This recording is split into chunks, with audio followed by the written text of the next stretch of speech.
আসসালামু আলাইকুম। আমি আজকে নিয়ে আসলাম আমার টেবিল মেকওভার ভিডিও। তো অনেকেই দেখি এরকম সুন্দর সুন্দর করে ডেস্ক মেকওভার করে। তো আমারও ইচ্ছা করলো যে আমার কাজের জায়গাটা একটু সুন্দর করে সাজাই। আমার কাছে অনেকগুলো বই আছে, আমি বই পড়তে খুবই পছন্দ করি। তো বইগুলো দিয়েই আমি সাজিয়েছি সিম্পল ওয়েতে। আমার এত বেশি হিজিবিজি পছন্দ না। তো আমি প্রথমে একটা নকশি কাঁথা বিছিয়ে নিয়েছি, পরে আমি একটা সাদার মধ্যে টেবিল ম্যাট কিনবো, তো সেটা দিব।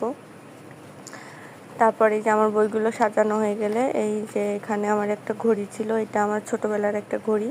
ঘড়িটার আপাতত ব্যাটারি নেই, তারপরও আমি এখন সাজানোর জন্য রাখছি, পরে ব্যাটারি চেঞ্জ করে ফেলবো। তো এটা আসলে দীর্ঘদিন একটু পড়েছিল, তো একটু ময়লা হয়ে গেছে, তো আমি এখানে খুব ভালোভাবে মুছে নিচ্ছি। তো তোমরা কারা কীভাবে নিজেদের টেবিল মেকওভার করেছো এটা অবশ্যই আমাকে কমেন্টে জানিও।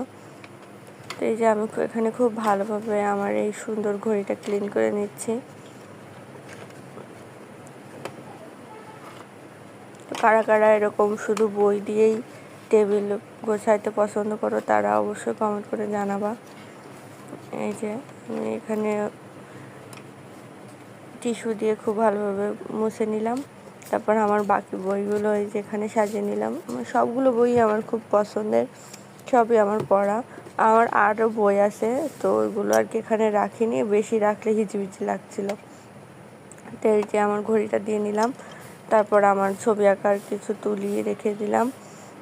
এই যে একটা বোতল আর্ট রাখলাম এখানে। এই তো হয়ে গেল। এই যে ল্যাপটপ আর একটা ছোট্ট স্কুটি রেখেছি। দেখো সবার কেমন লাগলো আমার এই ছোট্ট টেবিল মেকওভার ভিডিওটি। তো আস্তে আস্তে আমি আমার চ্যানেলে আরও ভিডিও নিয়ে আসব। এতদিন আমি একটু বিরতিতেই ছিলাম। তো কার কাছে কেমন লাগলো আর কে কে এই বইগুলো পড়েছো সবাই কমেন্ট করবা। Thank you.